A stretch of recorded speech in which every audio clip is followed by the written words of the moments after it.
तो हेलो बच्चों, मैं अमित मिश्रा आपका स्वागत करता हूं आपके के कोचिंग में। चलिए आज का टॉपिक स्टार्ट करते हैं क्लास 10th के फर्स्ट चैप्टर का केमिकल रिएक्शन एंड इक्वेशन। ठीक है, तो चलिए स्टार्ट करते हैं।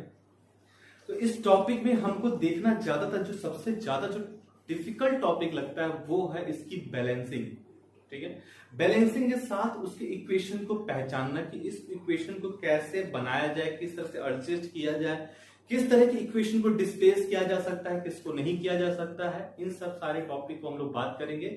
तो चलिए स्टार्ट करते हैं। और स्टार्ट करने से पहले आपसे ये रिक्वेस्ट करेंगे, लाइक करिए, सब्सक्राइब कीजिए और चैनल को डिस्क्रिप्शन में जाकर अपने क्वेश्चन को।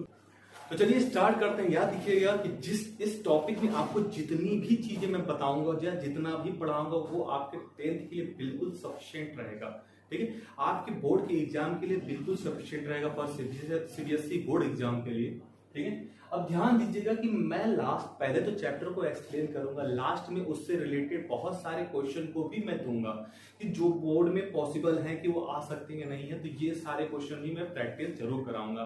तो हो सकेगा तो जरूर मेरे चैनल को सब्सक्राइब कीजिएगा और ऐसे अपडेटेड वीडियो देखने के लिए। पहला जो इसमें चेंज आता है, याद रखिए, केमिकल रिएक्शन एंड इक्वेशन में सबसे पहला जो टॉपिक आता है वो आपका आता है केमिकल चेंज। चेंज मतलब बदलाव। किस तरह का बदलाव, ये ज्यादा इंपॉर्टेंट रखता है। दो तरह के चेंज आप जानते होंगे जनरली, एक होता है फिजिकल चेंज, एक होता है केमिकल चेंज। ठीक है, केमिकल चेंज, फिजिकल चेंज आप क्लास 7, 8 में भी पढ़ चुके होंगे। क्या होता है, एक होता है इरिवर्सिबल, एक होता है रिवर्सिबल चेंज। ठीक है, जो फिजिकल चेंज होता है वो किस तरह का चेंज होता है, वो किस तरह का होता है, रिवर्सिबल चेंज, रिवर्स कर दिया जाए। रिवर्सिबल चेंज किसको कहेंगे, याद रखिएगा, जिसको वापस लाया जा सकता हो। जिस तरह के चेंज को वापस लाया जा सकता हो उस चेंज को कहेंगे रिवर्सिबल चेंज, और उस चेंज को भी हम लोग बोलते हैं क्या, फिजिकल चेंज। ठीक है, और जिस तरह के चेंज को वापस ना लाया जा सके, मतलब इरिवर्सिबल, वापस वो फॉर्म ना किया जा सके, उसी मेथड से उसको ना बनाया जा सके, तो उसको बोला जाएगा केमिकल चेंज। और ये क्या कहलाएगा, आपका इरिवर्सिबल चेंज या केमिकल चेंज। ठीक है, तो सबसे पहले, क्योंकि हम लोग को जो पढ़ना है वो पढ़ना है सारे चीज को केमिकल फिजिकल प्रॉपर्टी के अकॉर्डिंग पढ़नी है। तो आपका यहाँ पे केमिकल इक्वेशन रिएक्शन पढ़ना है, तो हम लोग फालतू के टॉपिक्स को नहीं कि ज्यादा जान जाएंगे, ये हो जाएगा, वो नहीं। हम लोग वही टॉपिक पढ़ेंगे जो हमारे बोर्ड एग्जाम के लिए सफिशिएंट होंगे। और याद रखिएगा, बहुत ही बेहतरीन तरीका बताऊंगा आपको बैलेंसिंग का। बैलेंसिंग को आपको उसको जानने बाद हिट एंड ट्रायल तो बताऊंगा, शॉर्टकट मेथड बताऊंगा। अगर आपको कितना भी कठिन दे दिया जाए अगर आपको बैलेंसिंग, तो आप उसकी मदद से जरूर कर लेंगे। तो चलिए स्टार्ट करते हैं, लेट नहीं करते हैं। यहाँ पे देखिएगा, पहला है केमिकल चेंज। केमिकल चेंज होता क्या है, तो डेफिनेशन पहले देख लेते हैं। One or more substance with physical and chemical feature, one or more substance with physical and chemical feature are formed is, कह रहा है, याद रखिएगा, जब एक या अच्छा हाँ एक चीज और है, जो फिजिकल सब्सटेंस होता है उसमें कोई न्यू सब्सटेंस फॉर्म नहीं होता। ठीक है, जबकि केमिकल चेंज में ऐसा होता है कि कोई नया फीचर फॉर्म होता है, केमिकल चेंज में कुछ नया बनता है। तो यहां पे देखिएगा, जैसे केमिकल चेंज में क्या होगा, उसके रिएक्शन कुछ प्रॉपर्टी बदल जाना है, जैसे फोटोसिंथेसिस। फोटोसिंथेसिस क्या है, उसमें होता क्या भाई, कार्बन डाइऑक्साइड और वाटर और सनलाइट और क्लोरोफिल का प्रेजेंस होता है। असल में होता क्या है उसमें कि वाटर होता है आपका, ठीक है, और क्या होता है भाई, आपका कार्बन डाइऑक्साइड, ठीक है, और क्या, सनलाइट की प्रेजेंस और फोटोसिंथेसिस और क्लोरोफिल। तो इनकी प्रेजेंस से आपको बनता है ग्लूकोज, फिर वाटर भी निकलता है, साथ में एनर्जीज भी निकलती हैं। ठीक है, तो ये सारी चीजें जो आपको बनती हैं। तो याद रखिएगा, था क्या, कार्बन डाइऑक्साइड वाटर था, लेकिन बना क्या, ग्लूकोज बन गया। अब इस तरह के चेंज को बोला जाएगा, एक सब्सटेंस से हमने दूसरे सब्सटेंस को प्राप्त कर लिया, इस तरह के चेंज को बोला जाएगा केमिकल चेंज।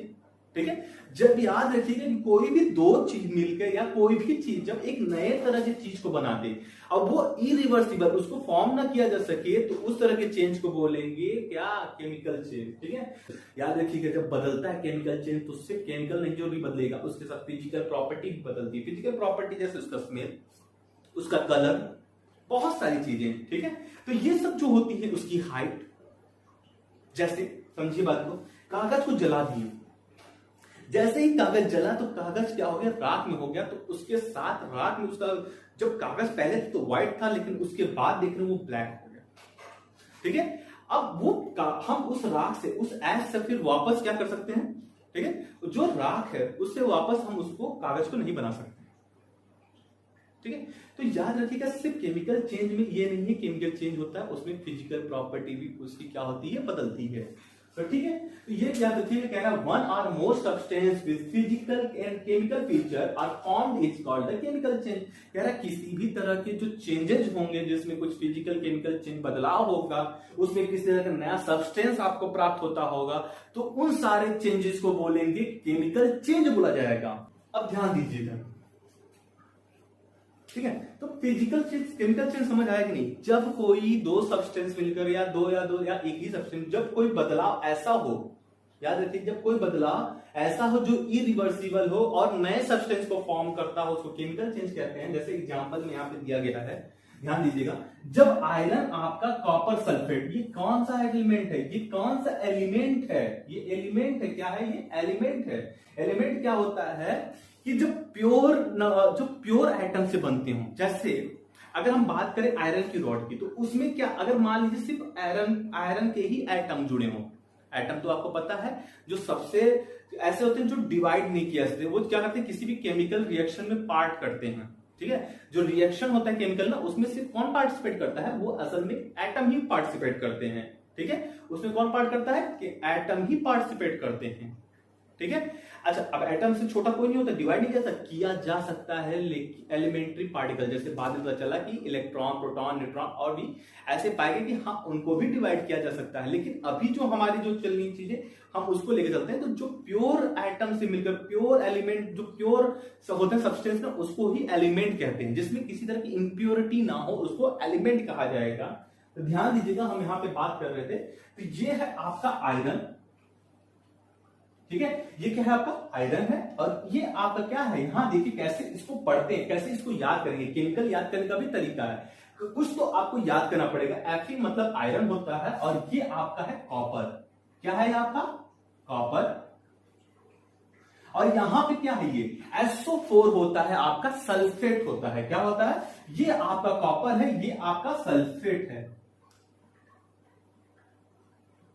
और याद रखिएगा, अब आयरन भी अपनी कई तरह की प्रॉपर्टी रखता है। अभी हम आगे बताएंगे, डिस्प्लेसमेंट रिएक्शन जब बताएंगे तो आपको समझ आ जाएगा। तो ध्यान दीजिएगा, आयरन होता है पॉजिटिव नेचर। आयरन क्या होता है, ये सब क्लास 9 में आप पढ़ते आए हैं, इसकी प्रॉपर्टी, इसके चार्जेस, ये सब आप 4th वाले चैप्टर में पढ़ चुके होंगे। ठीक है, आप स्ट्रक्चर ऑफ एटम में पढ़ चुके होंगे। यहां पे ध्यान दीजिएगा, आपको क्या पढ़ना है कि Fe क्या होता है, Fe पे होता है +2 चार्ज भी होता है और +3 भी चार्ज होता है। तो हाँ बच्चों, तो आपको बताना फेरिक एंड फेरस के बारे में। ठीक है, तो ये देखिएगा, ये आपका होता है +2 चार्ज, इसका होता है, इसको बोलते हैं फेरस। ठीक है, ये क्या होता है, आपका फेरस होता है, और ये आपका फेरिक। ठीक है, जब +3 चार्ज होता है उसको फेरिक, और जब +2 चार्ज होता है उसको फेरस। ठीक है, ये याद रखिएगा। अब ध्यान दीजिएगा, जैसे ये +3 और +2 होता है, दो चार्जेस शो करते हैं, वैसे कॉपर भी करता है। एक कॉपर करता है +1 का, एक कॉपर करता है +2 का। ठीक है, अब इसमें भी वही होता है, ये होता है आपका क्यूप्रस, और ये आपका होता है क्यूप्रिक। ठीक है, ये आपका होता है क्यूप्रिक जो +2 चार्ज का होता है, और ये आपका होता है क्यूप्रस। ठीक है, याद रखिएगा +1 चार्ज वाला। अब यहां पे क्या करना है, अब ये आप पढ़ चुके होंगे, या देखिएगा, अब ये मोर क्या होते हैं कि मोर रिएक्टिव होते हैं, और जो मोर रिएक्टिव हो, जैसे आप मजबूत हो तो कमजोर को हम क्या करेंगे, मान लीजिए 2 फ्रेंड हो, और दोनों ही क्या, जैसे मान लीजिए 2 फ्रेंड हो, एक कमजोर हो और एक मजबूत हो, और दूसरा जो आता हो वो उसकी जो बॉन्डिंग है वो बहुत अच्छी है। ठीक है, तो वो क्या करेगा, दूसरा वाला आपके कमजोर वाले जो आपके साथ होंगे, ध्यान दीजिएगा इधर, अगर आपको इधर नहीं समझ आ रहा है तो ये चीज देखिएगा कि मान लो ये आप 2 दोस्त हो। ठीक है, आप 2 दोस्त हो, ये मान लीजिए आप हो, आपका नाम X है, आपके दोस्त का नाम Y है। ठीक है, अब मान लीजिए कि आपकी दोस्ती ठीक है, नॉर्मल है। ठीक है, और एक और दोस्त है, वो है तीसरा दोस्त, मान लीजिए ये वाला। ठीक है, अब याद रखिएगा इसका नाम है Z। ठीक है, देखिए आप दोनों के बीच की दोस्ती क्या है, नॉर्मल है, और आपकी दोस्ती क्या है, बहुत अच्छी है, नॉर्मल से भी ज्यादा हाई है। ठीक है, तो ये दोनों क्या करेंगे, जिनकी दोस्ती अच्छी रहेगी वो दूसरे की बात मानेंगे, जिनकी दोस्ती थोड़ी कमजोर होगी वो दूसरे की बात मानेंगे। तो बात मानने का है कि जिसकी दोस्ती अच्छी होगी, मतलब इनके बीच में बॉन्डिंग अच्छी बनेगी। तो बॉन्डिंग किसके बीच अच्छी बनेगी कि जो देखो ये, जैसे मान लीजिएगा कि ये आपका मान लीजिए बहुत ज्यादा रिएक्टिव है और ये रिएक्टिव है, ठीक है, नेगेटिव। तो इसको क्या कर देगा, ये डिस्प्लेस कर देता है। क्या कर देता है, इसको डिस्प्लेस कर देता है। तो ये जाएगा आयरन इसके साथ। सल्फेट पे कितने चार्ज होते हैं, याद रखिएगा, सल्फेट पे होते हैं SO4 पे होते हैं -2 चार्ज, ठीक है। कॉपर पे 2 शो करता है, एक ये वाला शो करता है, मैं बता चुका हूं, ठीक है।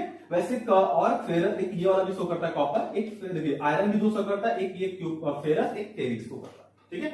अब यहां पे देखिएगा SO4 पे होते हैं -2 चार्ज, तो इस पे जाएगा कौन, +2 चार्ज जाएगा, तो इसलिए इस पे जाएगा Fe2+ जाएगा, ठीक है। याद रखिएगा कि आयरन जो है इसको डिस्प्लेस कर देगा, और ये क्या क्यों डिस्प्लेस करेगा, क्योंकि ये मोर रिएक्टिव देन कॉपर।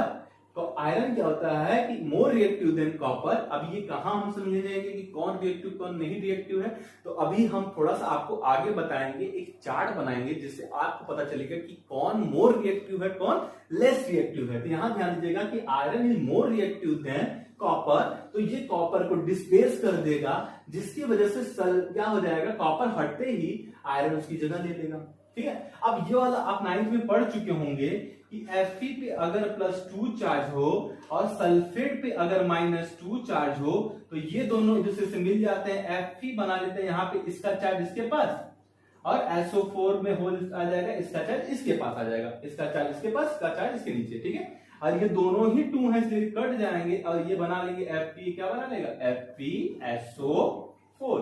और इस केमिकल का नाम कैसे रखेंगे, तो ध्यान दीजिएगा, यहाँ पे कितना चार्ज बताया गया था, 2, और 2 को क्या बोला जाता है, फेरस बोला जाता है। और ये क्या होता है, SO4 सल्फेट हो जाता है, इसको क्या बोलेंगे, फेरस सल्फेट, ठीक है।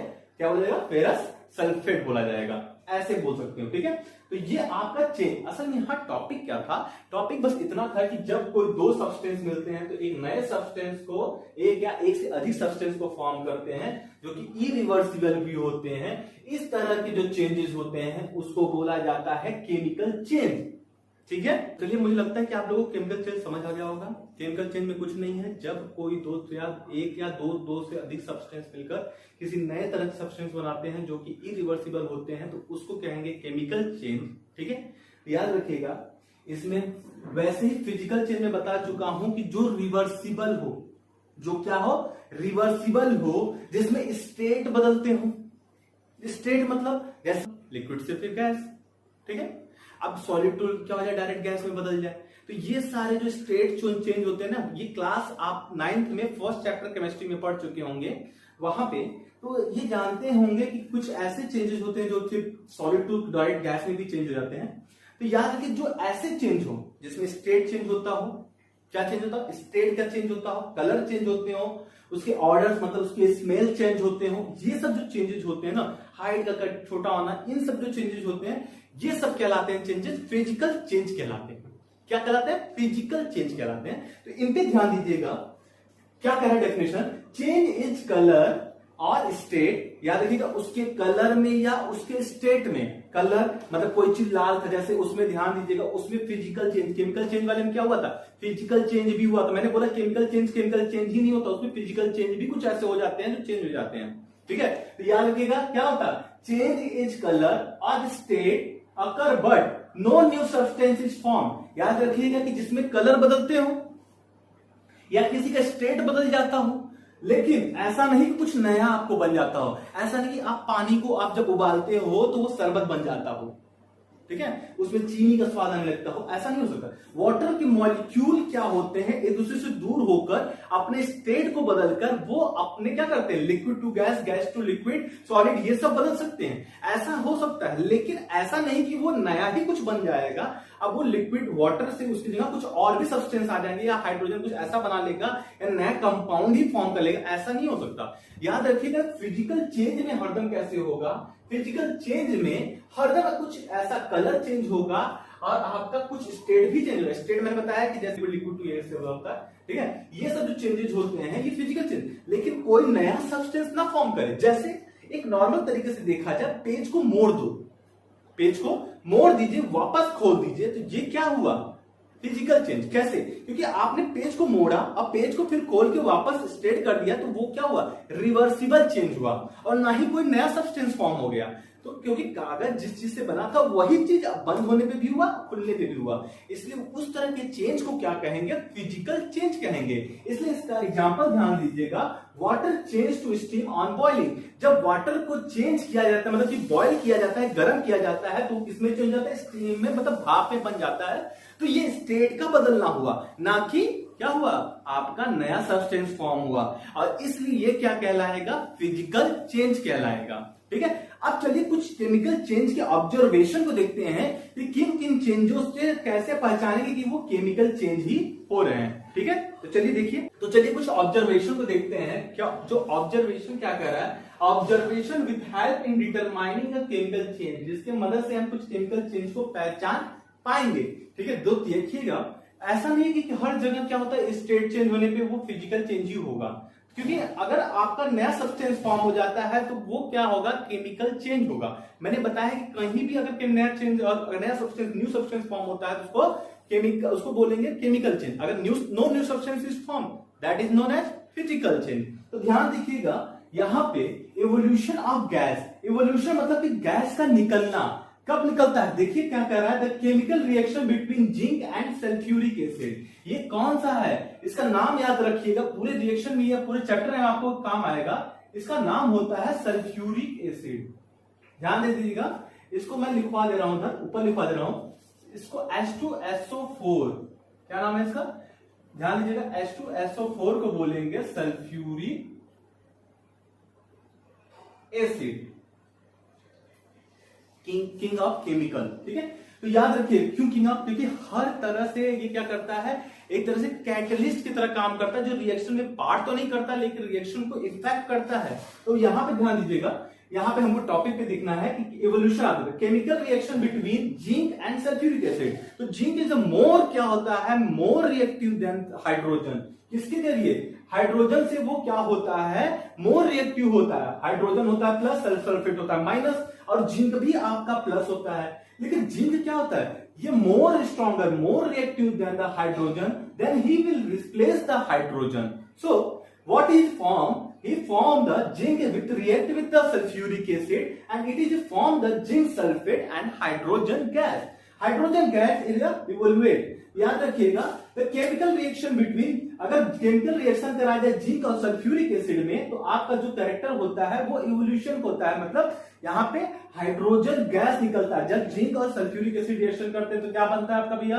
याद रखिए, जिंक सल्फ्यूरिक एसिड रिएक्शन किए तो इसका नाम जिंक, इसका नाम सल्फेट, और ये क्या हो गया? Zinc sulphate. याद रखिएगा, इसको हाइड्रोजन सल्फेट भी कर सकते हैं, लेकिन यहां पे ध्यान दीजिए, इसका नाम है जिंक, इसका नाम है सल्फेट, और इसलिए पूरा इसका नाम क्या हो गया? Zinc sulphate. और बचा क्या? निकलता क्या है? ये हाइड्रोजन गैस H2। ऐसे एरो बना के दिखा दिया जाता है, याद रखिएगा, ऐसे एरो बना के यहां दिखाया जाता है, मतलब ये दिखा रहा है कि ये गैस निकल रहा है। तो H2 के रूप में हाइड्रोजन क्या होता है? ऊपर की तरफ निकलता है। जिंक सल्फ्यूरिक साथ रिएक्शन करता है, जिंक सल्फेट बनाता है, साथ में हाइड्रोजन गैस क्या होता है? निकलता है। ठीक है, अब दूसरा चेंज देखते हैं, change in colour. Change in colour कैसे आपको ऑब्जर्वेट करता है कि कैसे? ध्यान दीजिए, जब हम chemical reaction between citric acid भैया कहां पाया जाता है? जहां भी खट्टा चीज, अभी एसिड बेस साल्ट जो होता है, इसके सेकंड चैप्टर में पढ़ना है आपको, उसमें आपको समझाया जाएगा कि साइट्रिक एसिड कैसे होते हैं, किसमें पाए जाते हैं, हाँ, उसको कैसे आप पहचाना जाएगा कि एसिड कौन, बेस कौन, सॉल्ट कौन,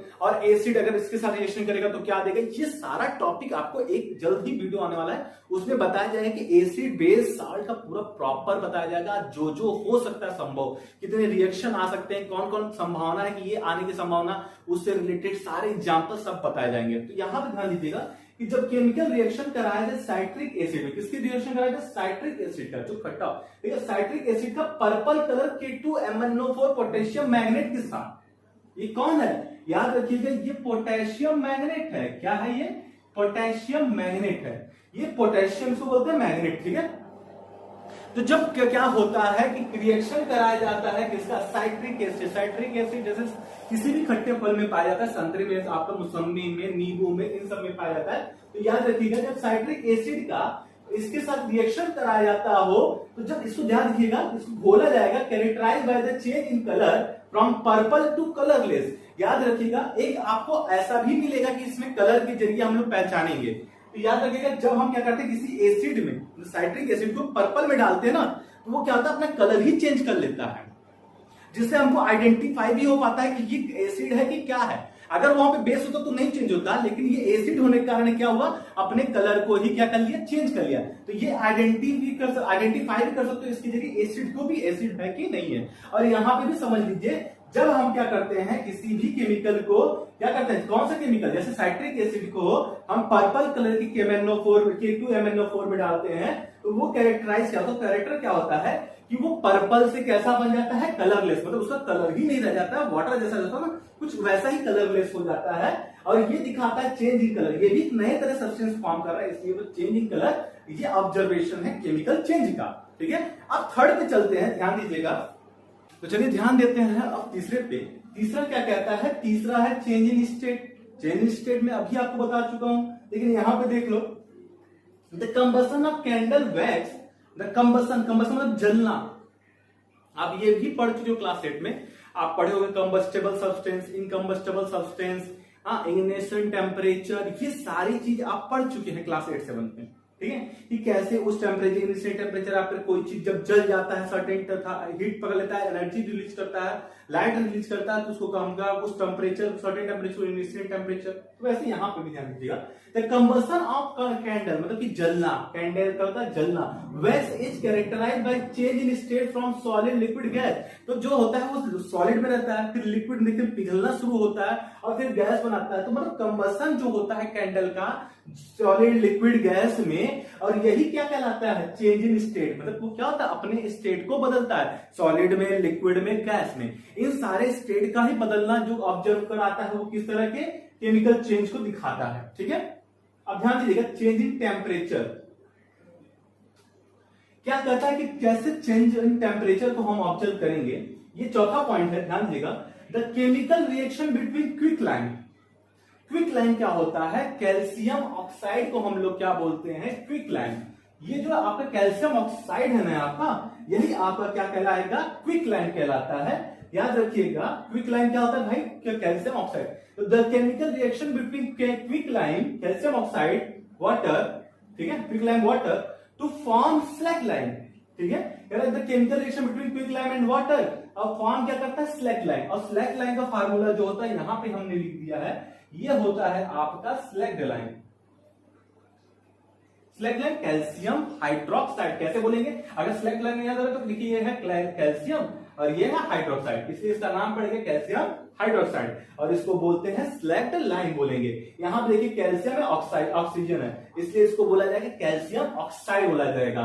तो यहां पे जो है कि इसमें जब क्या करते हैं, पानी और कैल्शियम डालेंगे तो क्या होगा, रिएक्शन, हीट प्रोड्यूस हो, और इस हीट के कारण ही क्या होता है, आपका जो नया सब्सटेंस फॉर्म होता है वो होता है आपका स्लैग्ड लाइन, और स्लैग्ड लाइन का होता है कैल्शियम हाइड्रोक्साइड। तो ये कुछ ऑब्जर्वेशन है, इनके जरिए आप पहचान सकते हैं कि आपका जो चेंज हो रहा है वो किस तरह से केमिकल चेंज है। ठीक है, तो चलिए, मुझे लगता है कि आपको यहां तक तो समझ आ गया होगा। अब देखते हैं कि केमिकल रिएक्शन क्या होता है। तो केमिकल रिएक्शन, अगर आपको केमिकल चेंज समझ आ गया, केमिकल चेंज मतलब जब नए सब्सटेंस का फॉर्मेशन, ठीक है, जब केमिकल चेंज आपको समझ आ गया तो ध्यान दीजिएगा कि आपको केमिकल रिएक्शन समझ आ जाएगा। तो देखिए, केमिकल चेंज होने के लिए जो रिएक्शन फॉलो करते हैं उसको केमिकल रिएक्शन, जैसे the transformation of chemical substance, क्या किसी भी तरह की केमिकल सब्सटेंस जो केमिकल रिएक्शन करते हो, जो केमिकल चेंज करते हो, किसी भी तरह सब्सटेंस, जैसे फोटोसिंथेसिस में जो कार्बन डाइऑक्साइड, वाटर, ये सब केमिकल सब्सटेंस में, क्यों, chemical carbon dioxide water change कर रहा है ग्लूकोज में भाई, तो वो सब्सटेंस ही क्या कहलाएंगे, आपके केमिकल सब्सटेंस कहलाएंगे। कि जो केमिकल सब्सटेंस, वो केमिकल सब्सटेंस जो केमिकल रिएक्शन में पार्टिसिपेट करते हो, भाग लेते हो, उसको केमिकल सब्सटेंस, भाई सिंपल सी बात है, केमिकल सब्सटेंस वो सब्सटेंस जो किसी भी केमिकल रिएक्शन में पार्टिसिपेट करते हो। तो ध्यान देना, the transformation of chemical substance into another chemical substance, जब एक केमिकल सब्सटेंस का किसी अनदर केमिकल सब्सटेंस में बदल जाता हो, और इसी प्रोसेस को क्या कहेंगे, केमिकल रिएक्शन। ध्यान देना, iron oxygen and XH2O, iron oxygen XH2O, और ये XH2O का मतलब समझते हो, यहां पे लिख रहा है कि अननोन है, ये अननोन है। ये एक्स की मात्रा कुछ भी हो सकती है, 10 मॉलिक्यूल ऑफ वाटर हो सकते हैं, 5 मॉलिक्यूल ऑफ वाटर हो सकते हैं, 15 मॉलिक्यूल ऑफ वाटर हो सकते हैं, 20 मॉलिक्यूल ऑफ वाटर हो सकते हैं, 25 हो सकते हैं। तो यहाँ पे एक्स का मतलब अननोन है। ये कितनी भी क्वांटिटी हो सकती है वाटर के साथ, उसके जुड़ने के लिए, उसको गीला रखने या उसमें वाटर की क्वांटिटी होने के लिए कितनी भी क्वांटिटी हो सकती है, यहाँ पे एक्स लिख दिया गया। अब आयरन कह रहा है कि ऑक्सीजन के साथ रिएक्शन करता है विथ प्रेजेंस ऑफ वाटर। कितनी वाटर है, XH2O है। जब आयरन ऑक्सीजन से रिएक्शन करे और XH2O हो तो वो फॉर्म करेगा क्या भाई, क्या ध्यान दीजिएगा, यहां पे क्या लिखा है Fe2O3। और यहां पे हम बता सकते हैं कि इसको लिख सकते हैं, जानते हैं कि Fe पे 2 चार्ज होते हैं, एक +2 एक +3। बता चुका हूं पहले भी कि 2 चार्ज होते हैं, Fe+2 होता है, Fe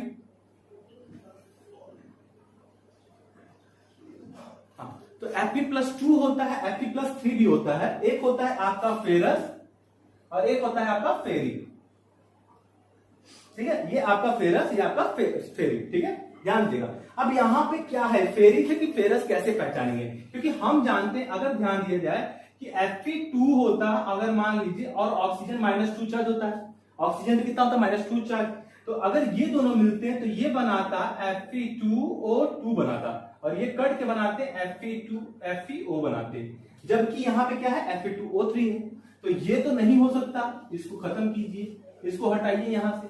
ठीक है, ये तो नहीं हो सकता। अब क्या हो सकता है ये देखते हैं, ध्यान दीजिएगा। अगर लिखे Fe3 और O पे -2, ठीक है। अब इसके चार्ज का डिस्क हटा बदलते हैं तो यहां पे हो जाएगा, यहां पे देखिए क्या हो जाएगा, ये देखिए Fe+3O2 माइनस है, इसलिए Fe2O3 हो जाएगा। और ये है आपका फेरिक ऑक्साइड, क्योंकि यहाँ पे Fe जब 3 चार्ज होते हैं तो क्या होता है, फेरिक होता है। इसलिए यहाँ पे ये 3 चार्जेस थे, तभी से अपने चार्जेस को क्वांटिटी के हिसाब से इसको मॉलिक्यूल बदला, इसलिए यहाँ पे इसका हो जाएगा फेरिक। ठीक है, और ये आपका ऑक्साइड होता है। तो याद रखिए, ये बन जाएगा केमिकल का नाम फेरिक ऑक्साइड हो जाएगा। तो ध्यान दीजिएगा, ये जब आयरन आपका ऑक्सीजन के XH2O के साथ रिएक्शन करता है तो ferric oxide with XH2O molecule को प्रेजेंट करता है। अच्छा ध्यान दीजिएगा, फिर आगे कहता है, जब ग्लूकोज का भाई फार्मूला आपको याद होगा, मुझे लगता है कि इसको बोलते हैं ग्लूकोज। ठीक है, C6H12O6, ये नॉर्मल सी बात है, सभी पता होगा। C6H12O6 जब रिएक्शन करता है ग्लूकोज आपका ऑक्सीजन के साथ, लेकिन ऑक्सीजन की मात्रा कितनी, 6।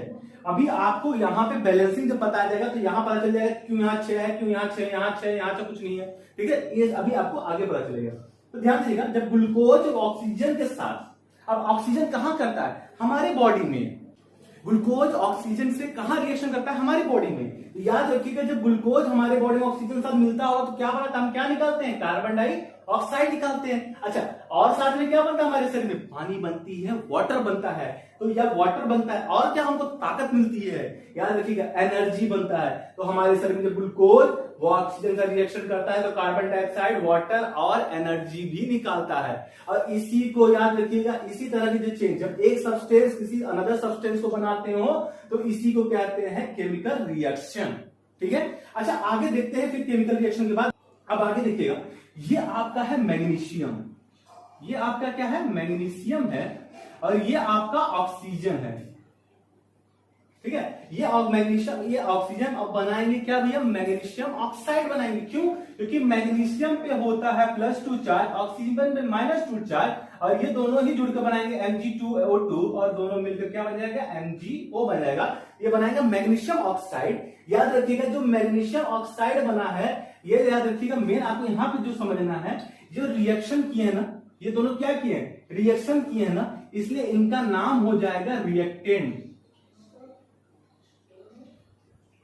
और जो प्राप्त होता है रिएक्शन करने के बाद आपको जो मिलता है, याद रखिएगा, जो रिएक्शन करते हैं उनको रिएक्टेंट, और रिएक्शन करने के बाद आपको जो प्राप्त होता है उसको बोलते हैं प्रोडक्ट। तो क्योंकि आपने रिएक्शन करवाया, आपको कुछ मिला, वही आपका क्या हुआ, प्रोडक्ट। ठीक है, तो मुझे लगता है यहां तक आपको समझ आ गया होगा केमिकल रिएक्शन क्या होता है, प्रोडक्ट क्या होता है, रिएक्टेंट क्या होता है। तो चलिए देखिएगा, आपको रिएक्टेंट का और समझ आ गया तो फिर डेफिनेशन को भी देख लीजिएगा। रिएक्टेंट क्या होता है? Substance which take part in to chemical reaction are called reactant. कह रहा है जो भी रिएक्शन में पार्ट करते हो वो सारे क्या है? रिएक्टेंट है। तो कौन पार्ट कर रहा है? एक तो ये मैग्नीशियम और एक ऑक्सीजन, ये दोनों क्या कर रहे हैं? पार्टिसिपेट कर रहे हैं रिएक्शन को, किसी केमिकल को बनाने में पार्ट कर रहे हैं, और इसलिए ये दोनों क्या है?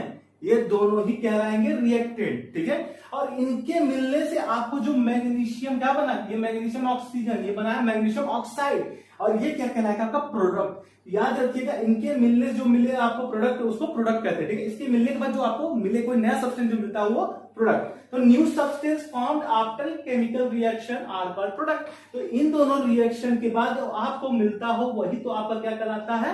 प्रोडक्ट कहलाता है। ठीक है, तो चलिए इन दोनों को मुझे लगता है रिएक्टेड और प्रोडक्ट में ज्यादा दिक्कत नहीं होगा आपको। जो रिएक्शन में पार्ट किया वो रिएक्टेड, और जो आपको उसके बाद मिला वो आपका प्रोडक्ट। तो ये दोनों तो आपको लगता है मुझे समझ आ गया होगा। ठीक है, तो आगे बताते हैं फिर उसके बाद। तो चलिए देखते हैं, हम रिएक्टिविटी सीरीज देख लेते हैं। वैसे इसका चैप्टर इसका जो इंपॉर्टेंट है वो थर्ड चैप्टर से है, लेकिन हम यहाँ पे देख लेंगे तो हमको डिस्प्लेसमेंट रिएक्शन में बहुत काम आएगा, और साथ में हमको बैलेंसिंग बहुत सारी चीजों का काम आएगा, वहां पे देख लेते हैं। तो रिएक्टिविटी सीरीज में कुछ ऐसे है, सबसे ज्यादा जो रिएक्टिव होता है वो होता है पोटेशियम। कौन होता है? ये है पोटेशियम, इसको के से दिखाया जाता है। दूसरा होता है सोडियम सबसे, उसके बाद जो दूसरा सबसे ज्यादा रिएक्टिविटी आता है इसका, याद रखिएगा, रिएक्टिविटी सीरीज में सबसे ज्यादा जो होता है पोटेशियम, फिर दूसरा होता है सोडियम, तीसरा होता है आपका कैल्शियम।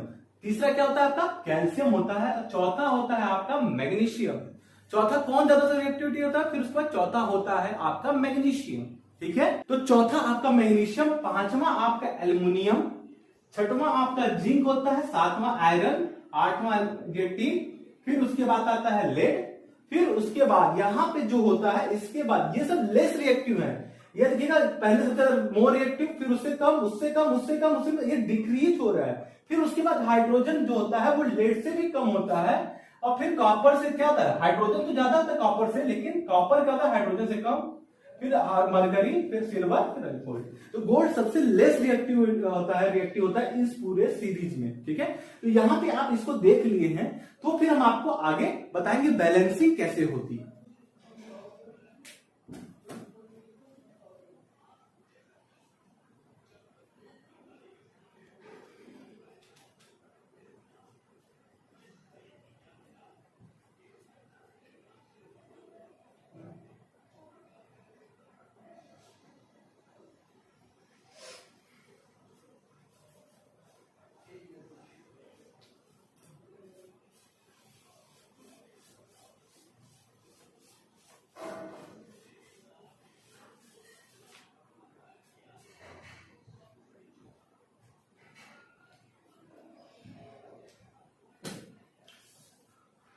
अब वीडियो को थोड़ी सी छोटी रखा जाएगा ताकि आप ज्यादा से ज्यादा पढ़ सकें, और बाकी जो रहेगा बैलेंसिंग वाला पोर्शन रहेगा, तो बैलेंसिंग तक पूरे सारे चीजों को मैं नेक्स्ट वीडियो में आपको पूरा समझा दूंगा। ठीक है, जैसे ही आपकी बैलेंसिंग हुई, फिर रिएक्शन है थोड़े बहुत, रिएक्शन के बाद जो होंगे ये खत्म चैप्टर। ठीक है, ज्यादा कुछ नहीं रहेगा, रिडॉक्स विडॉक्स ये सब तो है, ये चैप्टर खत्म। उसमें मेन होता है कि इसके रिलेटेड क्वेश्चन कैसे बनते हैं वो मैं आपको जरूर बताऊंगा। ठीक है, तो वो जरूर याद रखिएगा, पूरे वीडियो को सीरीज को देखते आएंगे तभी आपको समझ आएगा, वरना कहीं छोड़ के कहीं जाके कहीं छोड़ के जाएंगे, एक वीडियो देखिए फिर आधा छोड़ देंगे तो आपको नहीं समझ आएगा। ये हो सकता है कि आपको स्टार्टिंग में प्रॉब्लम हो, लेकिन धीरे धीरे जैसे वीडियो देखते जाएंगे, मेरे सारे वीडियो को देखेंगे, तो आपको पूरी ये चैप्टर का पूरा कॉन्सेप्ट आपको मिल जाएगा। लेट मत कीजिएगा, सारे वीडियो को देखिए और सब्सक्राइब कर दिया, लाइक कर दिया, शेयर कर दिया।